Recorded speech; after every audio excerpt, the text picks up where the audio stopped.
Kita masuk kepada bab tentang atau kitab tentang salat. Kitabus Sholati. Dalam kitab salat, kita akan membahas 15 bab. 15 bab. Yang pertama, pengertiannya, keutamaannya, dan kewajiban salat 5 waktu. Yang kedua, hukum adzan dan iqamah. Yang ketiga, waktu-waktu salat. Yang keempat, syarat-syarat, rukun-rukun, dan pembatal-pembatal sunnah-sunnah, serta yang dimakruhkan, dan hukum orang yang meninggalkan salat. Yang kelima, tentang salat sunnah. Yang keenam, tentang sujud sahwi, sujud tilawah, dan sujud syukur. Yang ketujuh, tentang salat berjamaah. Yang kedelapan, tentang hukum imam atau imamah.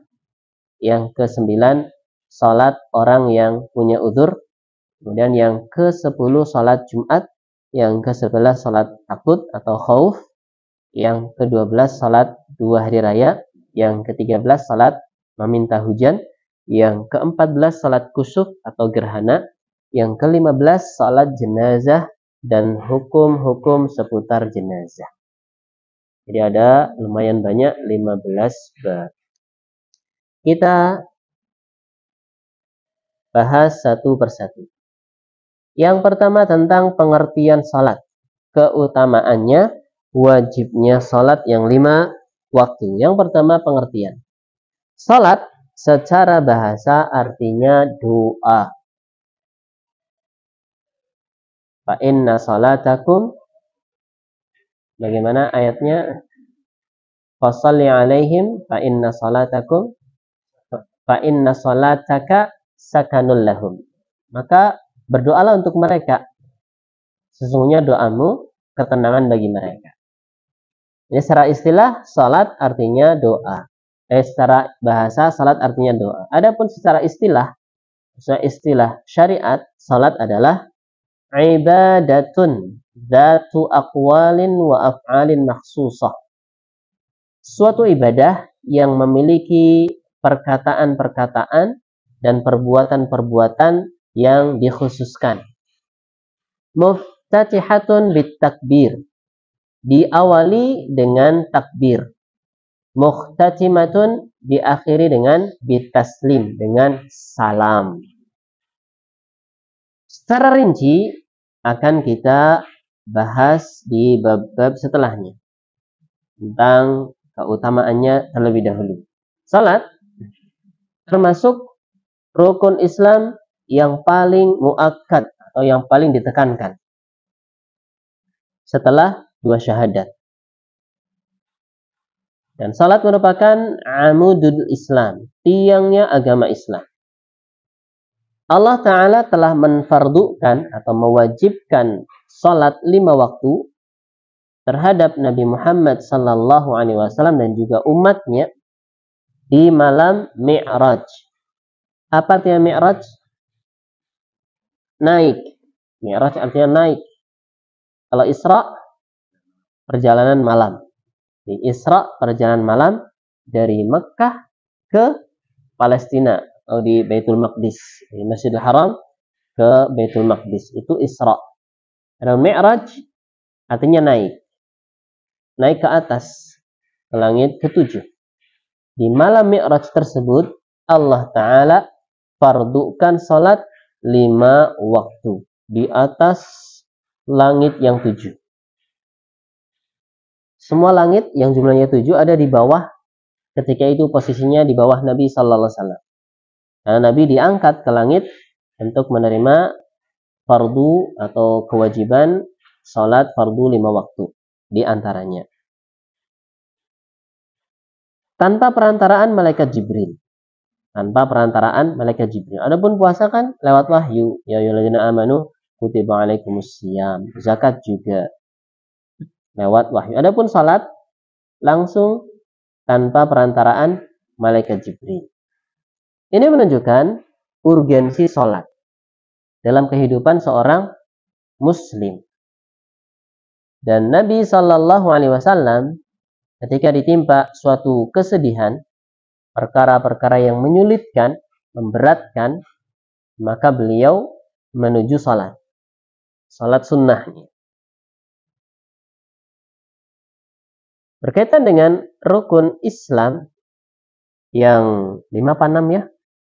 Syahadat, salat, puasa, zakat, haji. Totalnya 5. 3 yang pertama ini tidak boleh tidak syahadat. Kalau orang sudah bersyahadat berarti masuk Islam. Kalau tidak bersyahadat berarti non-muslim. Yang kedua, sholat. Kalau manusia sholat berarti dia muslim, tandanya muslim. Kalau nggak sholat berarti kemungkinan kafir. Nabi pernah mengatakan, al-ahdu bainana wa bainal kuffar tarkus sholah.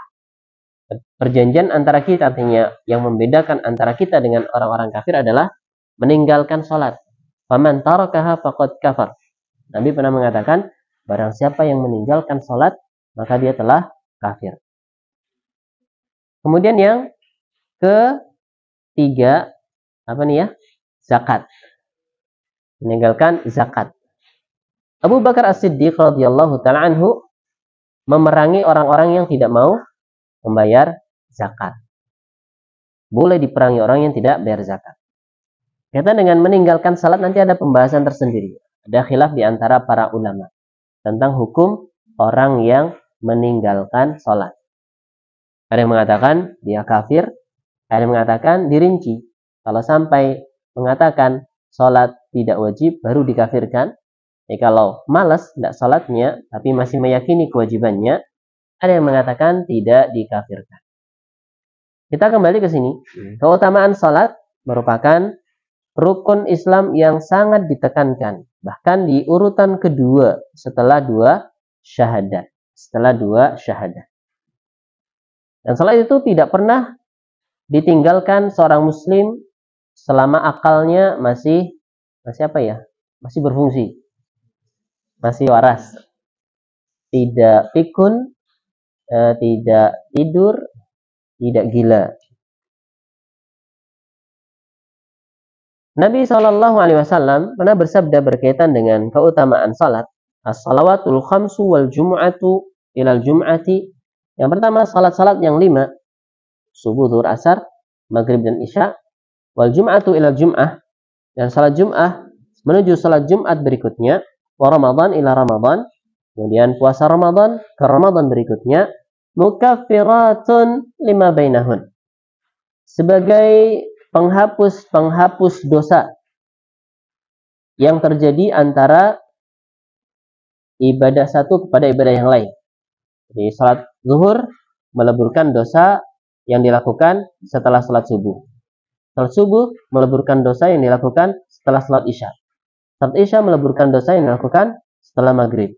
Salat maghrib meleburkan dosa setelah asar. Salat asar meleburkan dosa setelah salat zuhur. Jadi kalau orang 5 kali sholat, ya seperti orang mandi 5 kali. Masih tersisa kotoran dosanya? Tentunya tidak. Yang dihapuskan di sini adalah shaghair, dosa-dosa kecil. Demikian pula sholat Jumat. Sholat Jumat besok atau ya besok kan ya, hari ini ya. Sholat Jumat hari ini akan menghapuskan dosa-dosa sepekan sebelumnya. Jadi Jumat kemarin kita banyak dosa tuh. Sekarang Jumatan lagi dosanya dileburkan. Demikian pula Ramadan. Ramadan tahun ini akan meleburkan dosa-dosa yang kita lakukan sejak Ramadan kemarin. Kenapa? Ya kalau puasanya benar. Kalau puasanya diterima. Nah, tentunya Allah Subhanahu wa taala Maha luas karunia-Nya. Syaratnya dosa-dosa tersebut dihapuskan majtunibatil kabair. Selama dosa-dosa besar dijauhi atau tidak dilakukan. Berarti yang dihapuskan adalah dosa-dosa kecil. Nabi SAW pernah berkata pada para sahabat, "Ara'aitum, bagaimana menurut kalian? Lau anna nahran bibabi ahadikum." Kalau ada sungai di depan pintu-pintu atau di depan pintu salah seorang di antara kalian. Yaghtasilu minhu kulla yawmin 5 marrat. orang tersebut mandi di sungai tersebut sehari 5 kali. Hal yabqa min daranihi syai'un? Apakah ada yang tersisa dari kotoran pada tubuhnya? Maka para sahabat mengatakan, la yabqa min daranihi syai'un. Tidak tersisa kotoran dari tubuhnya sedikit pun. Qala, maka Nabi mengatakan, fadzalika mathalus shalawatil khamsi. Seperti itulah perumpamaan salat yang 5 waktu, yamhullahu bihinnal khataya. Allah hilangkan, Allah hapuskan dengan sebab salat fardu 5 waktu yang ditegakkan kesalahan-kesalahan seorang hamba. Gimana kalau tidak sholat? Dosanya banyak, tidak sholat. Jadi kayak orang tidak pernah mandi. Kotor sekali badannya. Kemudian yang ketiga, tentang kewajiban sholat. Wajibnya sholat bisa kita ketahui dari Al-Quran. Allah Ta'ala berfirman, wa aqimus shalah, dan tegakkanlah sholat. Allah Ta'ala juga berfirman, qul li'ibadiyalladzina amanu yuqimus sholata. Katakan pada hamba-hambaku yang beriman, dirikanlah oleh mereka sholat. Dalam sunnah, hadis Nabi Sallallahu Alaihi Wasallam tentang Isra dan Mi'raj, disebutkan di dalamnya, hiya khamsun wa hiya khamsun. Salat fardu yang difardurkan kepada umatnya Nabi Muhammad jumlahnya 5 salat, dan dia selevel dengan 50 salat. Selevel dengan 50 salat. Dalam Sahih Bukhari dan juga Sahih Muslim, Nabi Sallallahu Alaihi Wasallam berkata, ketika ditanya tentang syariat-syariat Islam, dia mengatakan, khamsu salawatin fil yaumi wa lailah. 5 salat sehari semalam. Ada yang bertanya, hal alayya ghairuhun? Apakah aku punya kewajiban selain 5 salat tersebut? Qala, maka beliau mengatakan, la, tidak ada yang wajib setelah 5 salat tersebut. Illa an tatawwa'a, kecuali kalau engkau ingin bertatawwu', artinya nambah kebaikan dengan salat-salat sunnah. Dia yang fardu cuma 5, sisanya adalah sunnah. Masuk dalam fardu salat Jumat bagi laki-laki. Muslim yang sudah baligh dan berakal, dia wajib untuk salat. Adapun orang kafir tidak salat. Kalaupun salat, salatnya tidak dianggap, tetap dihukum karena tidak salat. Anak kecil tidak salat dan tidak berdosa. Kalau kafir tidak salat, berdosa. Salat juga tetap dihukum karena tidak salat. Biar salat dan mendapatkan pahala tidak dihukum, harus masuk Islam dulu baru salat. Tapi kalau as-saghir, anak kecil, tidak salat dan tidak dosa dia. Orang gila tidak salat juga tidak dosa. Nabi Sallallahu Alaihi Wasallam bersabda, rufi'al qalamu an salasatin. Pena catatan amalan diangkat dari 3 golongan. Ain naim hatta yastayqid, dari orang yang tidur sampai dia bangun. Wa anil majnun hatta yufiq, diangkat dari orang yang gila sampai dia sembuh. Wa anis saghir hatta yadlugh, dan dari anak kecil sampai dia baligh. Tapi walaupun masih kecil, dia diperintahkan untuk salat. Terutama ketika sudah menginjak 7 tahun. Kalau sampai 10 tahun tidak salat, maka dia dipukul. Kalau 7 diperintahkan, kalau 10 tidak mau salat juga, dipukul karena meninggalkan salat. Aman jahadaha aw taraka faqad kafar. Barang siapa yang mengingkari kewajiban salat atau meninggalkan salat, maka dia telah kufur, telah kafir. Wartadda an dinil Islam, dan murtad dari agama Islam.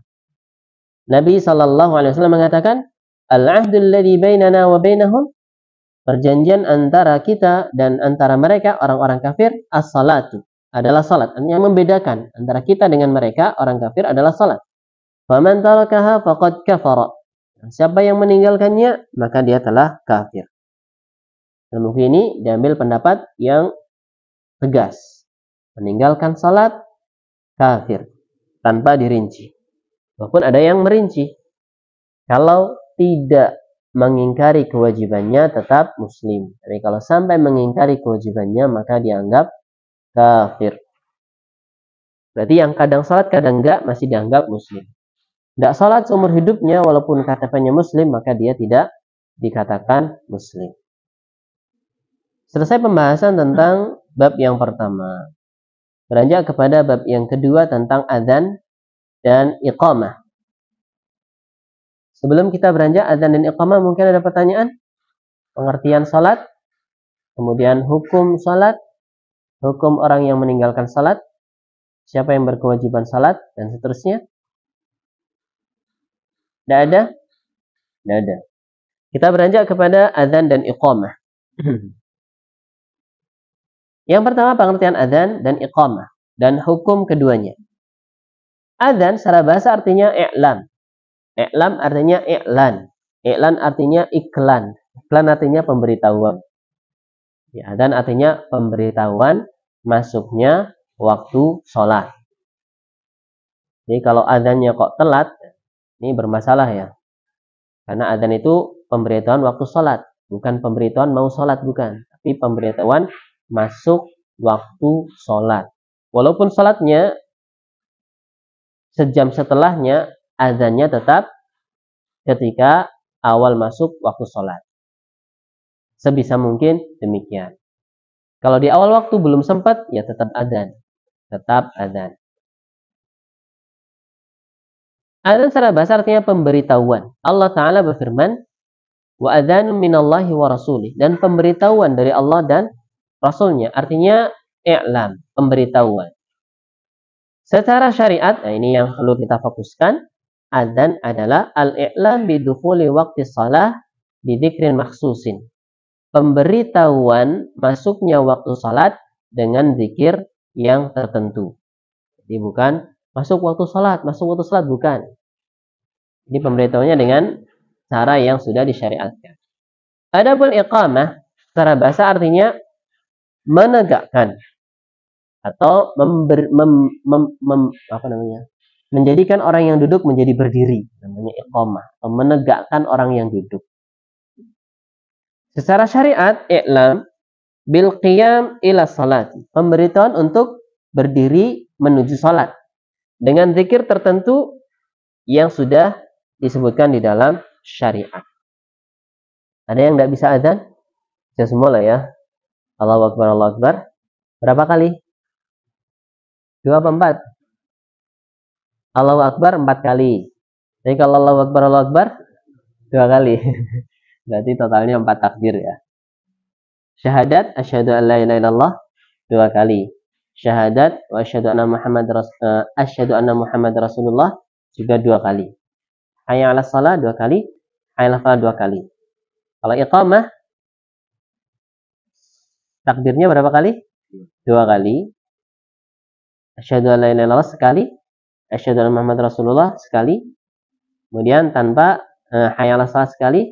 Hayya 'alal falah sekali. Kemudian ditambah qad qamatis shalah 2 kali. Dan tidak ada tambahan wa sebelum bersyahadat Muhammad Rasulullah. Kadang ada orang yang iqamahnya asyhadu an la ilaha illallah wa asyhadu anna Muhammad Rasulullah, ini salah ya.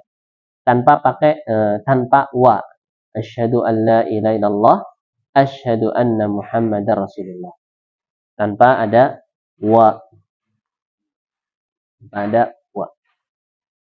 Iqamah pemberitahuan akan ditegakkannya salat. Hukum adzan dan iqamah, keduanya disyariatkan bagi laki-laki pada salat 5 waktu tanpa yang lainnya. Dan hukumnya adalah fardu kifayah. Kalau ada yang melakukannya yang sudah mencukupi suatu kaum, maka yang lain tidak berdosa atau gugur kewajibannya. Adzan dan iqamah merupakan syiar Islam yang harus dinampakkan. Maka tidak boleh disia-siakan. Berarti dari hukum yang sudah kita kupas tadi, boleh nggak perempuan azan? Tidak boleh. Perempuan tidak boleh azan. Boleh nggak yang azan bergantian atau 2 orang? Enggak, yang azan cuma 1 orang saja. Karena azannya sekali, iqamahnya juga sekali. Apa yang iqamah harus muadzinnya? Tidak. Yang iqamah boleh yang lain, boleh juga muadzinnya yang iqamah. Boleh enggak muadzin sekaligus mukim, sekaligus imam? Sudah azan sendiri, iqamah sendiri, ngimamin sendiri ya. Borongan. Borongan. Itu masjidnya kasihan, nggak ada jamaahnya mungkin. Atau sepi. Atau mungkin ramai, cuman dia pengen borongan gitu. Diborong semua. Ini tidak seharusnya ya. Harusnya imam sendiri, muadzin juga sendiri. Siapa yang berhak iqamah? Muadzin apa imam? Siapa yang berhak memerintahkan untuk atau memutuskan untuk iqamah? Muadzin apa imam? Allah alam, ada khilaf ya di antara para ulama. Apakah harus nunggu perintah imam dulu baru iqamah? Kalau yang tertib, apakah semaunya muadzin? Allah alam. Kalau sekarang banyak timernya ya, gampang ya. Kalau di kampung-kampung imamnya nggak datang-datang, mukimnya udah nggak sabaran, makanya di iqamah cari imam yang lain. Alam, tapi yang lebih tepat yang berhak untuk menegakkan sholat atau beriqamah atau memerintahkan iqamah yang menentukan kapannya itu muadzin atau mukimnya, mukim sholat. Tapi seringkali ya imamnya kalau sudah datang ya sudah iqamah. Walaupun ada yang memandang imam, dimana Nabi SAW ya tidak diiqamahkan, kalau Nabi belum datang ya tidak iqamah. Sampai pada ngantuk waktu isya, ada yang ketiduran, Nabi belum datang juga, maka nggak iqamah. Rawani. Rawani. Baik. Kita lanjutkan. Dan itu syiar ya, itu syiar. Maka ditinggikan suaranya. Untuk adzan sampai keluar masjid, adapun iqamah bagusnya tidak sampai keluar masjid, bagusnya. Jadi yang pakai pengeras suara sampai suara keluar itu adzannya saja. Adapun iqamah cukup di dalam masjid saja. Walaupun ya sekarang ribet ngatur-ngatur. Kadang iqamahnya sampai keluar juga. Tapi bagusnya iqamahnya untuk yang di dalam masjid saja. Karena hikmah dari adzan memberitahukan orang-orang yang di luar masjid supaya bergegas berangkat. Sementara iqamah ngasih tahu orang-orang yang di dalam masjid. Kalau suara iqamah sampai dikeluarkan, orang yang di luar masjid nunggu iqamah baru berangkat. Belum iqamah ya. Jadi yang jadi patokan bukan adzannya malah iqamahnya. Tapi walaupun ya Allah alam ya tidak mengapa kalau suara iqamah juga sampai dikeluarkan dari luar masjid. Jadi pada asalnya yang boleh keluar dari masjid berupa suara adalah suara adzan. Dan selain itu maka sesuai kebutuhan saja. Kajian ya yang di dalam masjid atau di eperan masjid, tidak sampai keluar-keluar. Lagi sholawatan, sholawatan ya. Lagi sampai murotal ya, tidak seharusnya sampai keluar suara dari masjid. Apalagi apa itu kalau pagi-pagi? Tarhib ya. Tarhib jam 3, tapi itu dalam regulasi pemerintah boleh itu loh. Boleh itu. Jadi kita kalau mau protes ya, kena regulasi mentok sama aturan pemerintah, boleh ternyata. Tapi kalau secara kita pandang dari ruang lingkup syariat, bukan dari regulasi pemerintah, yang boleh keluar dari masjid adalah suara adzan. Adapun selain itu tidak diperbolehkan. Adapun iqamah ada khilaf di antara para ulama, tapi lebih amannya adzan iqamah itu untuk yang sudah di masjid atau di eperan masjid. Allah alam bisawab. Kembali kepada kitab. Syarat sahnya adzan dan iqamah. Yang pertama Islam. Sehingga orang kafir ketika adzannya tidak dianggap. Tidak ada pahalanya dan diulangi sama yang muslim. Yang kedua berakal. Kalau orang gila, azan tidak dianggap. Orang mabuk, hilang akalnya, azan tidak boleh. Anak kecil yang belum tamyiz, tidak boleh azan. Tapi kalau sudah tamyiz, walaupun belum balik ya, 7 tahun ya sudah tamyiz lah, boleh azan. Bahkan boleh ngimamin ya, kalau sudah tamyiz. Kalau belum tamyiz, tidak boleh ngimam. Yang ketiga, laki-laki. Maka perempuan tidak boleh azan. Kalau ada perempuan azan, kita pada penasaran ya. Suaranya bagus sekali. Pasti cantik orangnya. Nah, jadi fitnah malah ya. Jadi ujian. Demikian pula yang apa ya? Khonsa ya, khonsa. Yang nggak jelas kelaminnya. Bukan banci, bukan. Khonsa itu punya 2 kelamin. Kelaminnya ada 2. Ada, ini dalam syariat ada pembahasannya. Berarti ada.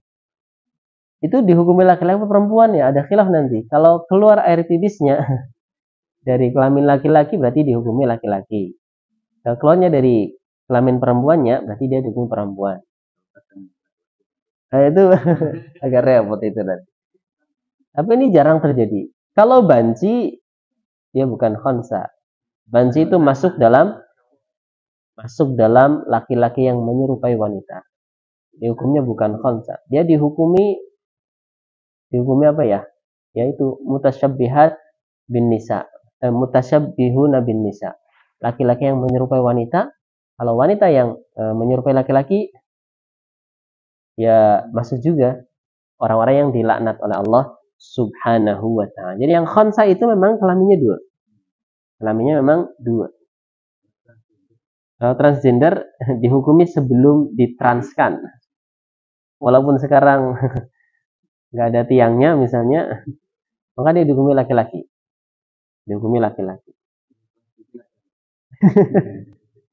Terlalu smart berarti laki-laki. Baik, Allah bisa. Dan dia termasuk yang dilaknat ya. Laki-laki, kelaminnya laki-laki kok menyerupai perempuan, atau kelaminnya perempuan kok menyerupai laki-laki, maka dia masuk dalam makhluk yang dilaknat oleh Allah Subhanahu wa ta'ala. Itu termasuk penyakit kejiwaan. Dan bisa diobati kalau punya azam yang kuat, punya tekad yang kuat. Dan itu sebenarnya orang yang seperti itu hidupnya nggak nyaman dia. Ketika dia mengatakan saya lebih confidence lebih nyaman dengan badan dengan penampilan perempuan ini, maka itu bohong. Pasti dia gundah, pasti dia gelisah karena menyelisih kodratnya. Jadi yang adzan harus laki-laki. Kalau perempuan tidak boleh, yang khansa juga tidak boleh. Dan yang keempat, adzan dilakukan di waktu salat. Kalau sebelum waktu salat maka tidak dianggap atau belum dianggap adzan. Kecuali adzan yang pertama di waktu atau sebelum waktu subuh.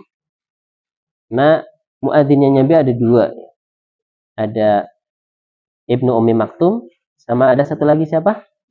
Bilal ya, Bilal. Hanya Bilal adzan duluan atau Ibnu Ummi Maktum duluan ya. Abdullah bin Ummi Maktum duluan ya. Karena di waktu puasa Abdullah bin Ummi Maktum adzan pertama. Maka orang-orang bertanya, maka Nabi mengatakan terus makan. Karena ini bukan adzannya Bilal. Karena adzannya Bilal ini waktu subuh. Sementara adzannya Abdullah ibnu Ummi Maktum ini bukan waktu subuh. Jadi ada 2 kali adzan. Sebelum subuh sama di waktu subuh. Kalau di sini ada adzan kayak gitu bisa menimbulkan fitnah, maka sebaiknya adzan yang pertama jangan dulu. Tapi kalau sudah terbiasa masyarakat maka tidak mengapa. Tentunya dikasih tahu dulu bahwasanya ada syariat adzan yang pertama atau sebelum waktu subuh tiba. Jadi dikecualikan azan pertama sebelum masuk waktu subuh. Kemudian azan Jumat. Ini boleh sebelum waktunya. Karena otomatis nanti waktu sholat Jumatnya setelah khutbah, maka diperbolehkan. Kemudian iqamah, waktunya ketika hendak sholat. Ketika hendak sholat. Kemudian yang kelima, adzan harus tertib dan berurutan. Sesuai dengan yang disampaikan oleh Nabi SAW dalam sunnah. Demikian pula iqamah. Demikian pula iqamah. Kemudian adzan dan iqamah harus berbahasa Arab. Tidak boleh dengan selain bahasa Arab. Allah Ta'ala a'lam bishawab. Adapun sifat dan tata cara adzan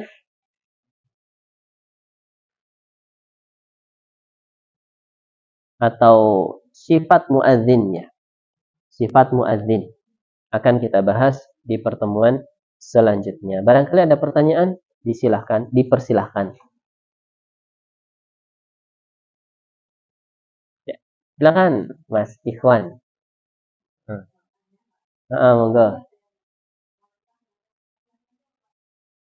Khonsa. Iya, khonsa. Kenapa? Oh, enggak ya.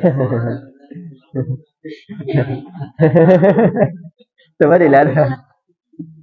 Yang khonsa itu kelaminnya. Kelaminnya ada 2. Kalau antum kelaminnya 1 ya berarti laki-laki.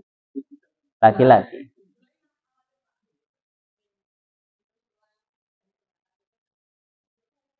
Oh gitu. Oh iya, masalahnya kalau saya azan gimana ya? Kata orang suaranya merdu, merdunya. Oh gitu. Dia menghindari azannya. Kalau seandainya bisa orang punya pikiran aneh-aneh, azan perempuan tadi ya? Ya jangan azan. Jangan azan. Insyaallah dapat pahala niatnya. Enggak berani lagi. Baik. Iya, kalau misalnya takut suaranya mirip perempuan misalnya, padahal enggak juga sih. Maka ya dihindari azan. Allah alam bisa. Demikian pula kadang ya, dulu di masa tabi'in atau di masa tabi'ut tabi'in, ada laki-laki yang amrod. Amrod itu tidak punya jenggot. Tidak punya jenggot. Menawan. Sama sekali. Dia itu bikin laki-laki terfitnah itu ya. Makanya ada seorang ulama memerintahkan laki-laki tersebut untuk senantiasa memakai mulasam mulasam. Jadi ditutup kepalanya supaya nampak kelaki-lakiannya dan ininya ditutupi juga. Kalau digurunkan wajar ya itu ya. Cuma kalau di Indonesia kurang wajar. Tapi ya nggak usah maksa kasih spidol. Alat penumbuh rambut itu nggak usah maksa ya. Udah dikasihnya segitu ya disyukuri saja ya. Disyukuri saja. Nggak usah maksa. Kalau pakai jenggot palsu termasuk yang diharamkan. Kalau pakai yang palsu-palsu termasuk merubah ciptaan Allah Subhanahu wa ta'ala. Ya terima apa adanya. Kalau pengen kelihatan laki-lakinya sering ke gym.